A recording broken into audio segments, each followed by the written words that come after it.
Shalom Bapak Ibu Saudara. Puji Tuhan, mari kita akan mulai ibadah kita pada pagi hari ini. Kita mau berdoa yang sebetulnya diajarkan kepada kita. Mari kita berdoa. Bapa kami yang ada di surga, dikuduskanlah namamu, datanglah kerajaan-mu, jadilah kehendakmu di bumi seperti di surga. Berikanlah kami pada hari ini makanan kami yang secukupnya, dan ampunilah kami akan kesalahan kami, seperti kami juga mengampuni orang yang bersalah kepada kami.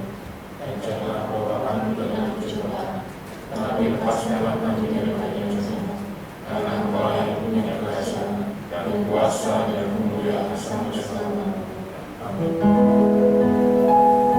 Haleluya. Ada sukacita Bapak Ibu? Amin. Haleluya. Mari kita mau datang kepada Tuhan dengan hati yang bersukacita. Kita mau sembah Tuhan, kita mau tinggikan nama Tuhan saja. Untuk Bapak Ibu bisa bangkit berdiri. Berikan senyum sekiri kananmu. Selamat beribadah, selamat berbakti menyembah Tuhan.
Nanti Bapak Ibu yang mau memberikan persembahan yang di rumah di luar kota bisa mentransfernya ke rekening yang sudah dicantumkan di gereja kita.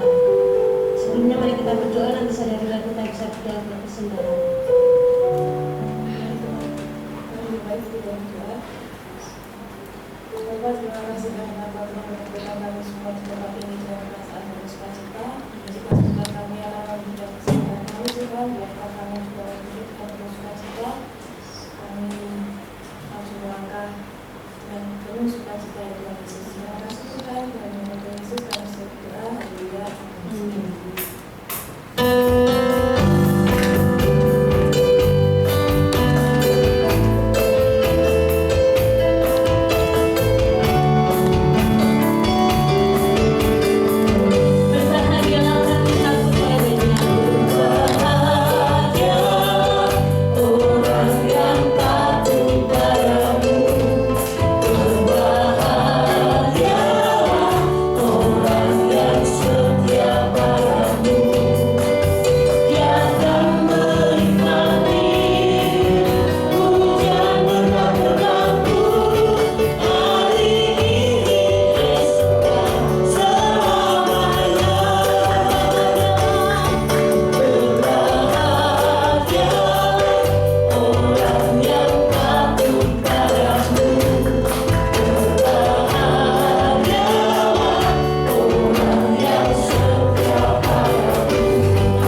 Engkau Allah yang kudus, Engkau telah ada, yang ada, dan yang akan ada. Engkau Allah yang kekal, Allah yang senantiasa peduli kepada kami.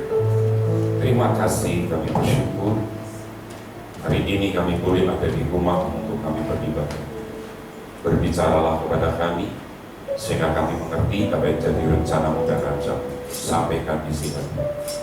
Dalam nama Tuhan kami Yesus Kristus, kami berdoa dan mengucap syukur. Haleluya. Amin. Silakan duduk dalam hadirat Tuhan. Shalom Bapak Ibu. Salam sejahtera di dalam nama Tuhan kita Yesus Kristus. Kita bersyukur hari ini Bapak Ibu kita sudah kembali bisa beribadah, tentunya dalam kasih anugerah penyertaan Tuhan. Saya ajak untuk Bapak Ibu kembali membuka di dalam Matius pasal yang ke-25. Matius pasal yang ke-25. Perhatikan Bapak Ibu ayat-ayat ini. Minggu kemarin secara live streaming saya sudah berbicara bahwa mulai bulan ini kita akan fokus di pasal yang ke-24 dan 25, berbicara tentang akhir zaman, berbicara tentang pemisahan-pemisahan. Perumpamaan pertama di pasal yang ke-24 itu berbicara tentang pohon ara yang sudah bertunas, berbicara tentang Israel yang sudah merdeka tahun 48. Berarti semua itu akan dimulai. Kalau toh kita ambil umur manusia seperti yang disampaikan oleh Musa di dalam Mazmur, umur manusia itu 70-80. Tetapi Tuhan Yesus di dalam Kejadian pasal yang ke-6 tentang air bah, sebelum air bah datang, Tuhan bilang Roh Tuhan akan diambil dari manusia karena setiap perbuatan manusia itu kejahatan di hadapan Tuhan, sehingga umur manusia hanya sampai 120 tahun. Artinya kalau pohon ara itu sudah bertunas dan angkatan ini, artinya generasi di mana Anda dan saya hidup itu akan melihat dan mengalami semua kejadian yang sudah tertulis di dalam Alkitab. Tentunya adalah penderitaan-penderitaan, itu semuanya sudah ada. Tetapi saya hanya mau bilang sama Bapak Ibu, jangan kita terpengaruh dengan akhir zaman, karena belum tentu semuanya akhir zaman. Tetapi kalau kita melihat di pasal 24 minggu kemarin saya sudah juga sampaikan bahwa itu permulaan seperti orang yang sedang sakit mau melahirkan. Jadi Bapak Ibu, sekarang Israel sudah 72 tahun, masih ada waktu sampai 120 tahun ke depan buat Anda dan saya. Semuanya sudah mulai. Dan kalau kita menyadari ini, Bapak Ibu yang dikasihi Tuhan, setelah perumpamaan pohon ara dilanjutkan tentang perumpamaan hamba yang jahat dan hamba yang baik.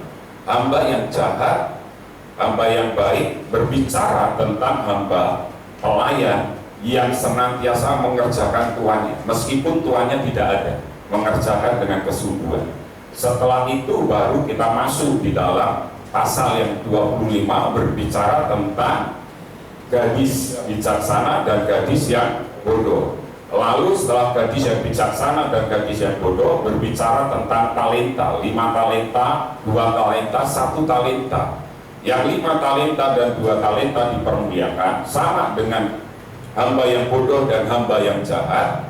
Kita melihat hamba yang jahat pasti akan kena hukum. Di dalam talenta, 1 hamba ini juga ditaruh di tempat yang paling gelap. Di sana terdapat peratap dan retak gigi yang paling dalam. Itu adalah satu penyiksaan atau tempat Hades. Baru terakhir perumpamaan tentang domba dan kambing, domba di sebelah kanan, kambing di sebelah kiri. Artinya berbicara tentang hari-hari akhir, berbicara tentang pemisahan. Pertanyaannya sekarang, Anda termasuk domba atau kambing? Anda termasuk yang 5 talenta, 2 talenta, atau yang 1 talenta? Anda dan saya yang termasuk gadis bodoh atau gadis yang bijaksana? Anda termasuk hamba Tuhan yang setia, yang baik, atau hamba Tuhan yang jahat? Kembali ke dalam hidup Anda dan saya. Saya mau katakan, Bapak Ibu, karena kita sedang membahas kesalahan gadis-gadis yang bodoh, dan saya hanya mau mengatakan kesalahannya sebetulnya sepele. Kalau kesalahan sepele itu terjadi di hari-hari terakhir, maka akibatnya akan cukup apa? Fatal. Bila sudah terlambat, apapun yang kita lakukan untuk memperbaiki kesalahan, untuk memperbaiki kegagalan, dan untuk mengubah keadaan, bisa? Tidak bisa. Dan itu kesalahan sepele yang dilakukan oleh gadis-gadis yang bodoh ini. Tetapi pertanyaannya sekarang, Anda dan saya masih ada waktu, Anda dan saya masih banyak waktu di mana Anda dan saya masih diberi kesempatan kepada Tuhan. Tetapi kalau kesempatan itu tertutup, saya mau bilang nggak bisa berbuat apa. Anda mau berbuat apapun, Anda tidak akan pernah bisa. Makanya saya katakan hati-hati di hari yang terakhir. Dan jangan Anda yang terdahulu menjadi yang terakhir menjadi yang terkemudian. Dan hari ini saya sudah kirim linknya kepada jemaat semua. Coba Anda lihat itu, tanpa ragu, Yusuf Manudulu. Bagaimana orang-orang yang dulunya tidak mengenal Tuhan hari-hari ini jadi orang yang mencintai Tuhan secara luar biasa. Hari ini gereja justru dibuat sesuatu hal yang mungkin buat Anda dan saya berkata mungkin pekerjaan iblis, dan gereja hanya ngurusin ke dalam terus. Tadi saya baru pagi tadi terima dari grup DPD, Badan Pekerja Daerah GBI, berkaitan dengan hamba Tuhan senior, pendiri dari Sinode Betani. Dulu gerejanya di bawah naungan kita GBI, lalu pisah, dikupas oleh Dahlan Iswan. Anda tahu siapa ini? Yang punya, ya beliau wartawan yang punya, yang dari Jawa Timur, orang Jawa Timur. Apa? Kalau Semarang kan apa? Suara Merdeka. Dikupas sama beliau, karena beliau seorang wartawan. Dan kalau kita menyadari ini Bapak Ibu yang dikasih Tuhan, kalau sudah akhir kita nggak bisa berbuat apa-apa. Minggu kemarin saya bilang katakan gini, berbicara tentang gadis yang bodoh dan bijaksana ada 3 hal yang kita soroti. Pemisahan antara orang-orang yang siap dengan orang-orang yang tidak siap ketika mempelai datang. Kita berbicara hari ini tentang kesalahan sepele yang berakibat fatal. Dan kita melihat pemisahan di antara orang yang siap dengan orang yang tidak siap. Yang kedua berbicara tentang pemisahan antara orang-orang yang mengutamakan keindahan bentuk pelita dengan orang-orang yang mengutamakan pelayanan yang mengeluarkan minyak. Hari ini kadang kita hanya mengutamakan bentuk, tempatnya, wadahnya. Nah, saya tadi lupa bahwa ini ya contoh. Bentuknya, kita memperindah casingnya. Tetapi pelayanan Anda dan saya mengeluarkan minyak nggak hari-hari ini? Hari ini kita melihat apakah gereja kita hanya sebatas entertain yang menyukakan jemaat tetapi tidak pernah mengeluarkan minyak menyukakan Tuhan. Bagaimana dengan hidup Anda dan saya? Bagaimana dengan pelayanan Anda dan saya? Apakah hanya kita mau melihat penampilan kita tetapi tidak pernah mengeluarkan minyak bagi Tuhan? Yang ketiga itu berbicara tentang pemisahan antara orang-orang yang mengisi buli-buli hatinya dengan pelayanan yang mengeluarkan minyak dengan orang-orang yang mengabaikan minyak. Hati Anda diisi dengan apa? Kalau hati Anda diisi dengan firman, hati Anda senantiasa intim dengan Tuhan, maka yang keluar minyak, yang keluar adalah pelayanan yang murni di hadapan Tuhan. Keintiman Anda dengan Tuhan itu akan mempengaruhi hidup Anda. Makanya Amsal berkata, dari hati terpancar kehidupan. Kehidupanmu mengeluarkan apa? Hatimu mengeluarkan apa? Berbicara tentang gadis bijaksana dan gadis yang bodoh, kita melihat gadis-gadis penyambut mempelai pria yang berkumpul di satu tempat. Saya tanya, semuanya bawa pelita? Bawa, ya kan? Semuanya membawa pelita. Tapi yang membedakan apa? Yang 5 membawa cadangan, yang 5 tidak membawa cadangan. Saya mau berkata jujur sama Anda, dalam konteks tradisi Yahudi, 5 gadis bijaksana sama 5 gadis bodoh ini sebetulnya berbicara, kalau kita tahu di Indonesia ada itu, ya, yang mau mempersiapkan sebuah apa? Pernikahan. Jadi 5 gadis ini gampangannya, ya kan, yang satu kelompok IOA contohnya, yang satu kelompok IOB, mempersiapkan siapa? Mempersiapkan mempelai wanitanya. Nah, kalau diambil sekarang dalam konteks sekarang, siapa yang mempersiapkan mempelainya? Saya sebagai gembala mempersiapkan Anda untuk ketemu dengan Tuhan. Saya sama Bu Mary sebagai kepala mempersiapkan Anda ketemu dengan Tuhan. Makanya saya sering bilang ini, saya nggak mau seperti Musa yang hanya dilihatin Tuhan tanah Kanaan, tetapi Musa pernah nggak masuk tanah Kanaan? Nggak pernah. Nah, itu gambarannya dalam hidup saya. Saya mempersiapkan Anda masuk ketemu dengan mempelai. Pertanyaannya sekarang, saya bisa masuk enggak? Dan itu juga berlaku dalam hidup Anda dan saya. Anda juga mempersiapkan orang-orang yang hari ini, apalagi tim pengajar gereja kita, ketua-ketua kela, imam-imam, kepala keluarga, mempersiapkan keluarganya untuk ketemu dengan mempelai. Tapi jangan sampai dirinya tertinggal. Nah, ini yang harusnya kita pahami, Bapak Ibu yang dikasihi Tuhan, ya. Masalahnya sepele, tidak membawa minyak. Dan kita melihat di situ di tulisannya merah. Jadi tidak perlu repot-repot membawa buli berisi minyak saja. Nggak perlu repot-repot. Toh mempelainya waktunya cukup apa? Cukup lama. Mempelainya nggak datang-datang. Kenapa harus bawa buli-buli? Mempelainya paling datangnya cepat. Nggak usah kita bawa buli-buli, nggak usah kita bawa percadangan minyak, nggak perlu. Dan mereka menunggu. Tertidur nggak mereka? Pertanyaan saya, yang tertidur yang bodoh atau bijaksana? Alkitab katakan apa? Semuanya. Baca dengan saya pasal 25 ayat 5 ini, 2-3. Tetapi karena mempelai itu lama tidak datang-datang juga, mengantuklah mereka. Yang pintar ngantuk, yang bodoh juga ngantuk. Mereka sama-sama tertidur. Pada saat mereka tertidur itu mempelai datang. Begitu mempelai datang, yang bodoh kaget karena pelitanya sudah apa? Padam. Dan kita melihat ketika mereka mempelai datang, gadis-gadis penyambut mempelai itu bangun dari tidurnya, lalu membereskan pelitanya masing-masing. Yang 5 masih tetap menyala, yang 5 sudah padam. Ngomonglah yang 5 ini sama yang bijaksana, boleh nggak aku minta minyakku? Coba kita lihat ayat-ayat ini. Mari baca.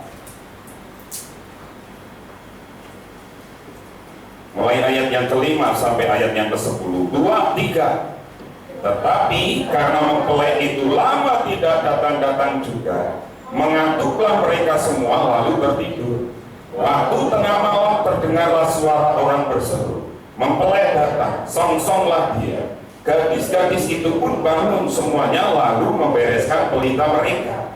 Gadis-gadis yang bodoh berkata kepada gadis-gadis yang bijaksana, bukankah berikanlah kami sedikit dari minyakmu itu, sebab pelita kami hampir padam. Tetapi jawab gadis-gadis yang bijaksana itu, tidak.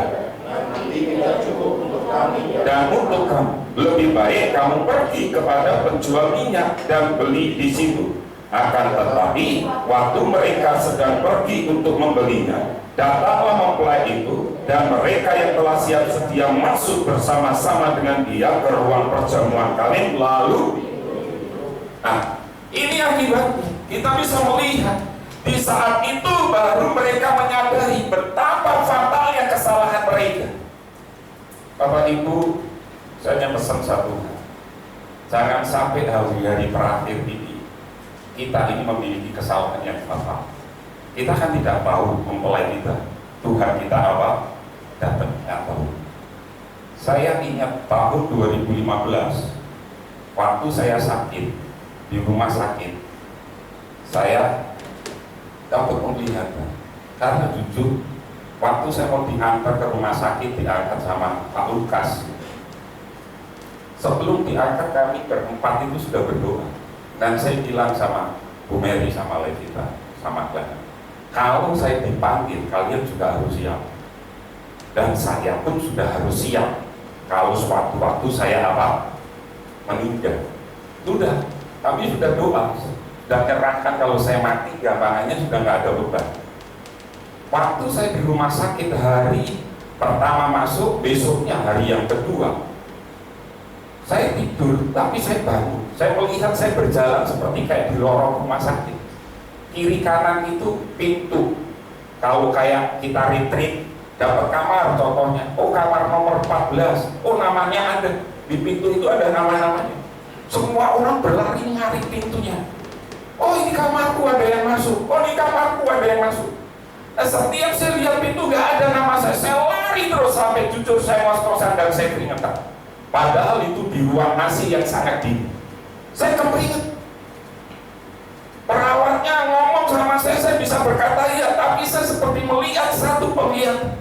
Tiba-tiba di ujung lorong itu ada satu cahaya yang sangat terang. Saya nggak bisa melihat, saya hanya tersungkur, lalu saya dengar suara yang penuh kasih dan lembut. Waktumu belum tiba, pulang dan selesaikan tugas dan tanggung jawab. Saya nangis, saya ngerti. Berarti ada kesempatan untuk saya berubah, ada kesempatan untuk saya memperbaiki, ada kesempatan untuk saya memberi yang terbaik untuk Tuhan. Bapak Ibu yang dikasih Tuhan, kalau kita menyadari akan hal ini Bapak Ibu, menjelang kedatangan Tuhan, kita harus mempersiapkan pelita kita masing-masing. Nggak bisa kita minta, nggak bisa kita meremehkan.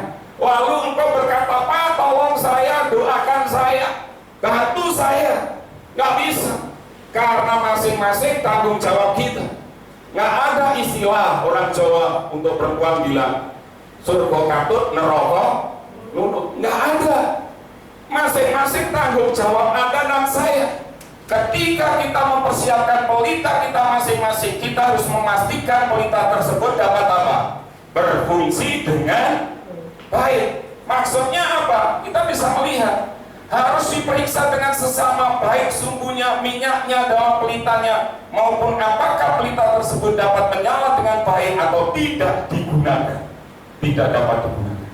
Hari ini kita bisa berkata jujur dalam hati Anda, pelayanan Anda mengeluarkan minyak atau enggak, hati Anda mengeluarkan minyak atau enggak, hati Anda mengeluarkan kepahitan, kejengkelan, iri, dendam, dan lain sebagainya.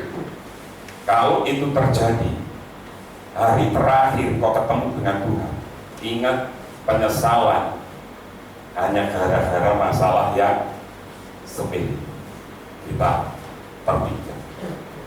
Dan ketika kesalahan sepele menjadi masalah yang serius, perhatikan ayat yang ke-10. Nanti kita pada ayat yang ke-10. Baca 2-3. Akan tetapi waktu mereka sedang pergi untuk membelinya, datanglah mempelai itu, dan mereka yang telah siap sedia masuk bersama-sama dengan dia ke ruang perjamuan kawin. Lalu ada 3 hal kalau kita perhatikan di ayat ini, dan ini semuanya akan kita perhatikan bersama-sama.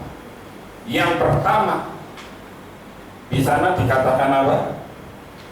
Tetapi waktu mereka sedang pergi membeli apa? Minyak. Artinya apa? Karena tadi minta nggak dikasih, bilang udah kamu beli aja, deket kok pom bensinnya. Di mana? Di Bundaran Bubakan. Pergilah 5 gadis ke Bubakan, ke pom bensin, beli apa? Beli minyak. Masalahnya Bapak Ibu yang dikasih Tuhan, waktunya tepat enggak? Enggak tepat. Waktu dia pergi, mempelainya datang. Mereka membeli minyak pada saat yang tidak tepat. Ketika mempelai pria datang, mempelai pria itu segera masuk ke ruang pesta bersama dengan orang yang telah siap sedia, tanpa mau menunggu siapapun. Kan di ayat 9 dikatakan, di ayat 8, di tengah malam tiba-tiba mempelai datang. Mereka bangun kan? Mereka bangun. Gagap. Tuh mempelainya sudah datang, pelitanya mau padam. Kasih minyaknya dong. Enggak, buat aku aja mungkin nggak cukup. Pergi aja beli. Mereka beli. Begitu mereka pergi, apa yang terjadi? Mempelainya datang. Bukan pada waktu yang tepat. Katakan dengan saya, bukan pada waktu yang tepat. Bisa memperbaiki? Nggak bisa. Pertanyaan saya, jangan sampai waktu itu benar-benar mepet dalam hidup Anda dan saya. Kita sudah nggak bisa apa-apa. Allah, Tuhan kan tidak datang-datang. Lalu hidup kita seenak, hidup kita semau kita. Apapun yang kita kerjakan bukan untuk Tuhan, tetapi untuk diri kita sendiri. Semuanya untuk kita, semuanya untuk kita, semuanya untuk kita. Kapan waktu untuk Tuhan? Begitu Tuhan datang, lalu engkau buru-buru, hidupmu kau berubah. Saya senang dengan satu cerita yang pertama. Hiduplah benar-benar, anggap aja besok engkau akan apa? Mati. Bukankah saya pernah menyampaikan sebuah ilustrasi? Ada seorang pengusaha yang kaya raya, tapi dia tidak disenangi oleh karyawan, keluarganya juga tidak senang. Satu ketika dia merasa sakit sekali, dia pergi ke dokter. Sama dokter dikasih satu obat di dalam botol, dan dokter bilang, umurmu tidak panjang. Begitu obat ini nanti habis, kamu akan apa? Mati. Minum setiap hari 1 sendok. Begitu malam sampai di rumah, dia ngerti umurku tidak akan apa? Panjang. Apa yang terjadi? Besok paginya dia berubah. Ketemu karyawan, semuanya disalami, ya kan? Ada karyawan yang hutang kasbon ke perusahaan, biasanya ditagih sambil marah-marah. Hari itu dia ketemu, udah hutangmu nggak usah dipikir. Kira-kira karyawannya seneng nggak? Seneng nggak? Ada yang hutang lagi ditambah, perlu nggak? Datengin ke rumah karyawannya, baik ke semua orang. Kira-kira orang di sekelilingnya jadi bingung nggak? Jadi bingung. Karena pikir pengusaha ini, kalau nanti saya mati, gitu kan, nggak ada waktu. Dia masih ada waktu sampai obat itu habis. Begitu malam itu dia minum 1 sendok yang terakhir, dia mikir, besok saya mati, saya sudah nabung, sudah memperbaiki apa? Hidupku. Ternyata nggak mati-mati. Dia pergilah ke dokter. Dok, saya kok nggak mati? Dokternya bilang, itu vitamin. Jadi yang bisa merubah hidupmu itu bukan obat, tetapi sikap hati. Nah, hari ini mari kita belajar, Bapak Ibu. Selagi ada waktu, katakan dengan saya, selagi ada waktu. Dan yang kedua, ya kan, perhatikan di ayat yang ke-10 tadi. Setelah mereka pergi, ya kan, datanglah mempelai itu dan mereka yang telah apa? Siap sedia masuk. Ini yang menarik, Bapak Ibu. Kenapa saya bilang menarik? Perhatikan ayat itu. Lihat. Coba Anda lihat di dalam Wahyu. Siapkan dulu Wahyu. Wahyu 19 ayat 7. Kita perhatikan di situ. Sebenarnya ini kita bahas hari ini, tapi saya mau bahas besok lebih panjang. Nah, tidak kita bisa melihat. Perhatikan sekarang, ya. Di bagian yang pertama, membeli pada waktu yang tidak tepat. Yang kedua, mempelai datang dan apa? Setelah datang, masuk dengan siapa? Dengan yang sudah siap masuk ke ruang perjamuan. Kata kunci dari Matius 25 ayat 10 itu apa? Siap, sedia. Jadi siap gak siap Anda harus apa? Siap. Kalau Anda gak siap, ya lewat. Kalau Anda siap, sewaktu-waktu Anda siap, Anda akan masuk bersama-sama. Itu kuncinya di situ. Bapak Ibu, saya mau bilang, siap-siap ini kira-kira mudah atau enggak? Karena kan tidak ditentukan waktunya, betul kan? Saya pernah Bapak Ibu waktu pramuka, sore sudah dikasih tahu, itu di dalam lomba tingkat LT 4 sudah tingkat Jawa Tengah, di daerah Boyolali sana. Pembinanya sudah bilang, meskipun nanti ada yang jaga, yang lain boleh tidur, tetapi yang jaga harus siap-siap kalau tiba-tiba dengar peluit bunyi Morse, harus diterjemahkan.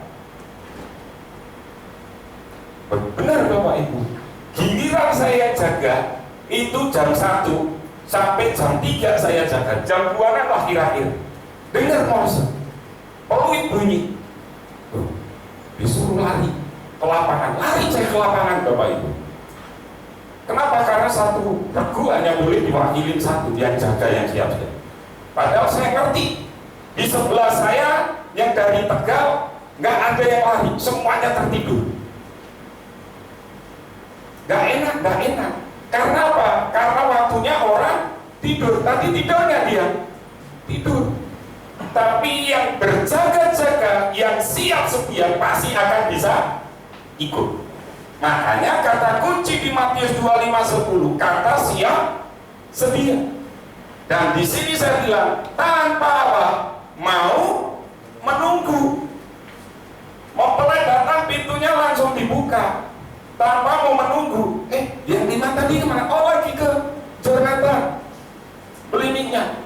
Enggak ditanya, langsung apa? Masuk tanpa menunggu yang 5. Ya kan? Ketika mempelai itu datang, ia akan masuk ke ruang pesta bersama dengan orang-orang yang telah siap sedia. Urusan siap sedia ini merupakan urusan yang serius di hadapan Tuhan. Baca Wahyu 19, Wahyu berapa tadi? 19 ayat yang ke 7. Perhatikan, 2, 3. Marilah dan karena dan mari kita pernikahan anak domba Allah, pengantinnya telah siapkan diri. Kalimat yang terakhir siap sedia Bapak Ibu itu ditulis dalam bahasa Ibrani dengan kalimat hikadasa. Siap sedia ditulis dengan kalimat hikadasa. Apa itu artinya hikadasa? Makanya tadi saya minta lagu sama pemuji, baru kemarin siang saya minta diganti. Harusnya kan pujian masuk firman apa? Zaman sekarang bersegala. Kenapa? Karena saya ingat setiap saya di menara doa, Clement itu hafal lagu ini tanpa melihat ke depan. Jadi dia menyanyi, ya kan? Terus mesti Clement tanya, Pak nyanyi apa? Ya terserah kamu yang kamu bisa. Nanti aku milih lagu kamu nggak bisa, gitu kan ya? Ya wis, mesti dia akan kados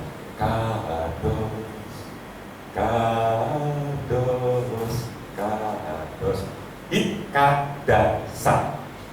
Artinya apa tadi? Kudus.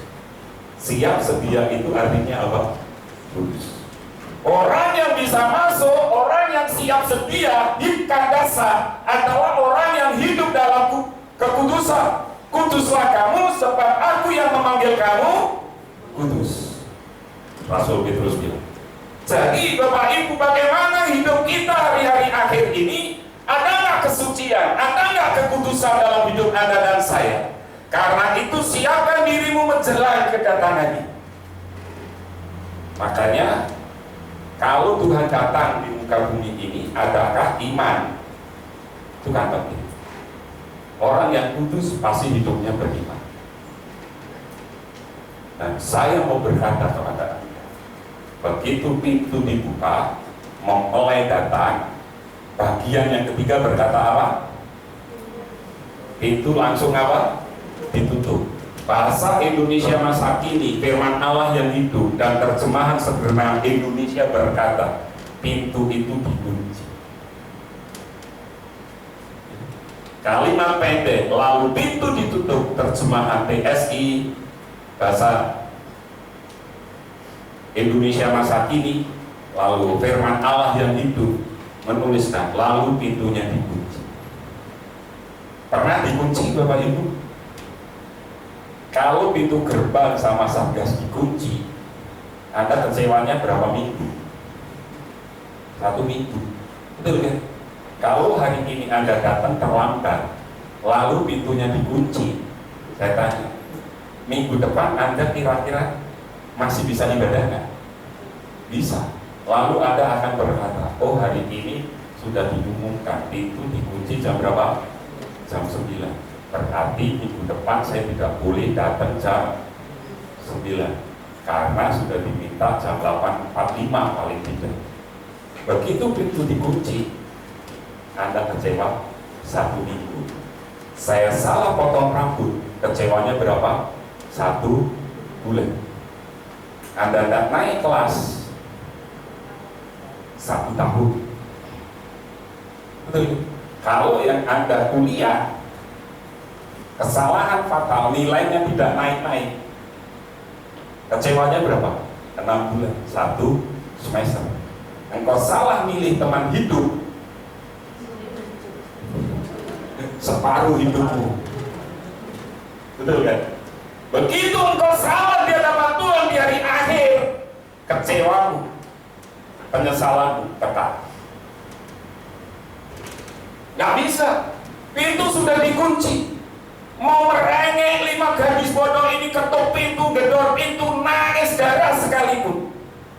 Lalu kau berkata, bila engkau yang membuka pintu, tidak ada yang bisa. Saya kasih tahu, yang kunci pintunya siapa tadi? Tuhan sendiri. Gak bisa. Waktumu sudah lewat. Gak bisa. Meskipun kau nangis, meskipun kau meraung-raung sekali, kesalahan yang sepele di hari akhir lewat dan penyesalan kekal menunggu di depan. Paling enak itu saya bilang yang disalib Tuhan Yesus di sebelah mana? Hari ini juga engkau ada di mana? Di Firdaus. Tapi ingat, yang mungkin kalau ketemu nanti kita di sana, kalau kita ketemu loh ya, kan pertanyaannya kan dia sudah di Firdaus. Lah Anda dan saya sudah di Firdaus belum? Belum kan? Masih berjuang untuk menuju ke Firdaus. Nah, saya bilang mungkin dia nggak pakai mahkota. Kenapa? Karena semua hidupnya, kalau penjahat itu umurnya 30 tahun, maka 30 tahun itu hidupnya sia-sia. Hanya detik terakhir dia terselamatkan. Dia tidak akan ada mahkota, meskipun ada di Firdaus. Makanya mahkota Anda mungkin kalau nanti saya di surga ketemu Bapak Ine, ketemu Bu Sutima, mereka pakai mahkota yang indah. Belum tentu saya pakai mahkota seperti mereka. Makanya persiapkan di hari-hari akhir ini Bapak Ibu ya. Ketika gadis bodoh yang datang setelah mereka membeli minyak, ternyata pintu sudah ditutup. Mereka terlambat. Terlambat di hari-hari terakhir ini mempunyai arti yang cukup sangat serius.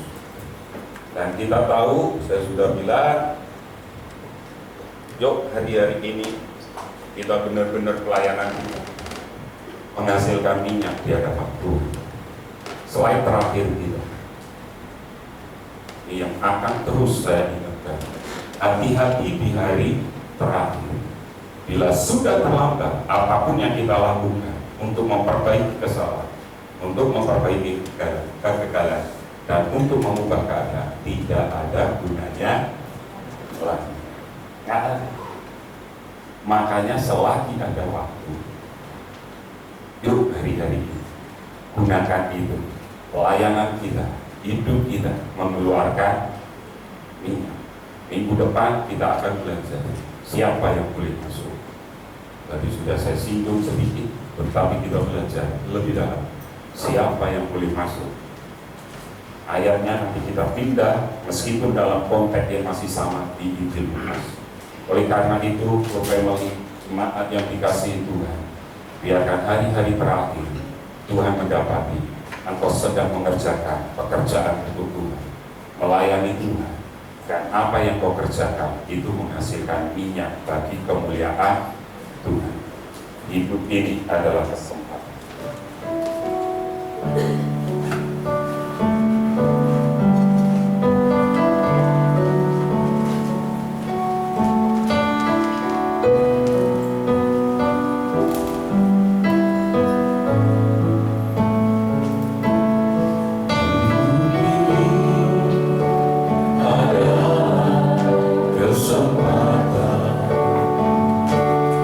Hidup ini untuk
kesempatan dalam hidup Anda dan saya. Berkata jujur kepada Tuhan pagi hari ini. Apakah kamu mengeluarkan minyak hari ini bagi pelayanan kemuliaan Tuhan?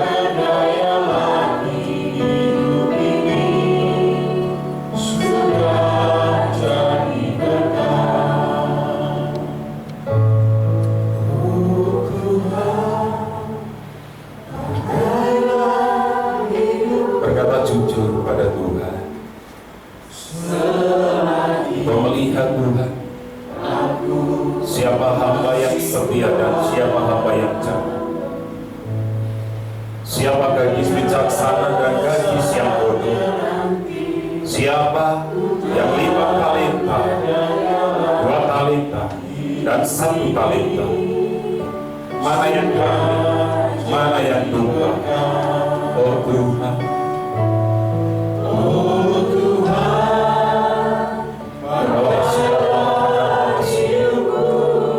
ampuni kami pagi hari ini Tuhan.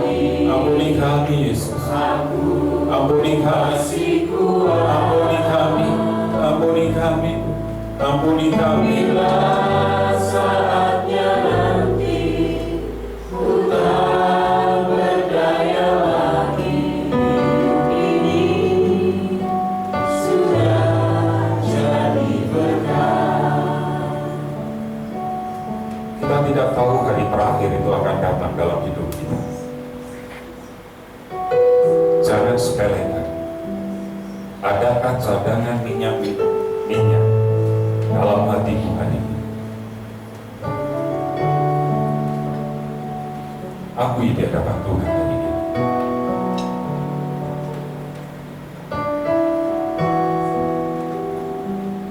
Jangan sampai kau terpisah dari Tuhan, tapi justru engkau melekat kepada Tuhan.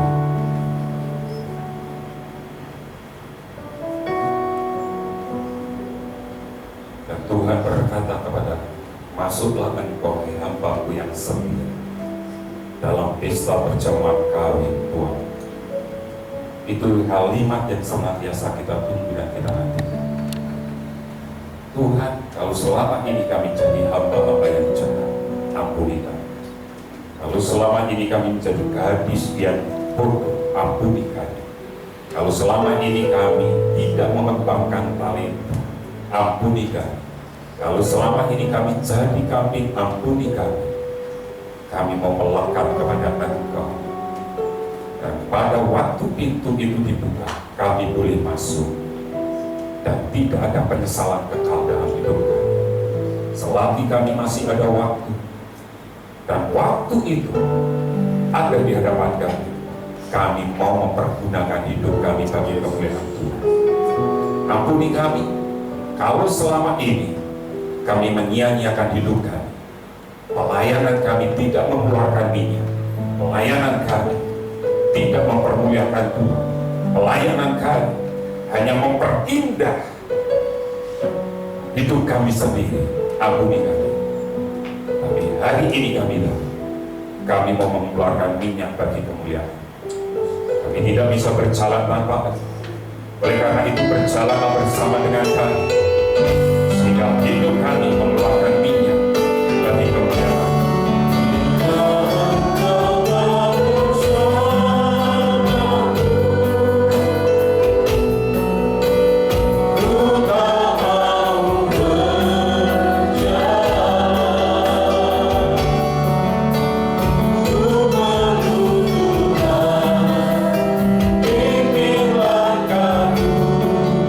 Dengan kasih karunia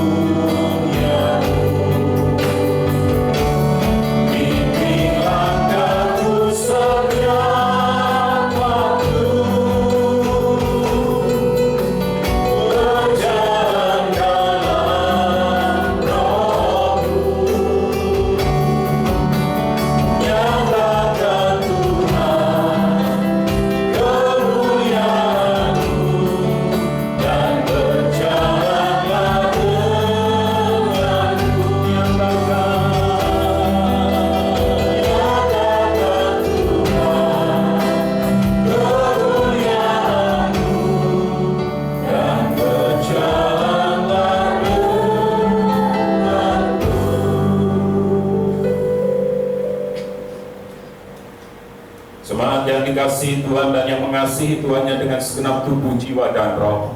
Setelah engkau berbuat bakti, sekarang pulanglah engkau ke ladang usaha, ke dalam pekerjaan, ke dalam pendidikan, ke dalam keluargamu dan rumah tanggamu. Angkat hatimu, pandanglah Tuhan, dan nikmatilah berkat-berkat-Nya. Good family, kamulah bangsa yang terpilih, imamat yang rajani, bangsa yang kudus, umat kepunyaan Allah sendiri, untuk menyatakan kebesaran dan kedahsyatan namanya. Engkau telah ditetapkan menjadi kepala, bukan jadi ekor. Dibawa oleh Tuhan semakin naik, tidak semakin turun. Masa depanmu sungguh ada dan harapanmu tidak pernah sia-sia. Di tangan kananmu umur panjang, di tangan kirimu kekayaan dan kehormatan, sehingga kau tidak pernah berhutang, tetapi engkau akan memiutangi bangsa-bangsa. Dari Tuhan datang pertolongan, berkat-Mu atas umat-Mu. Kasih karunia dari Tuhan Yesus Kristus, kasih sayang dari Bapa, persekutuan dan penjagaan yang dahsyat dari Roh Kudus menyertai engkau sekalian. Mulai hari ini, esok, lusa, sampai Maranatha. Tuhan Yesus datang kedua kali, menjemput kita semua di awal kemuliaan. Haleluya. Bapa, terima kasih.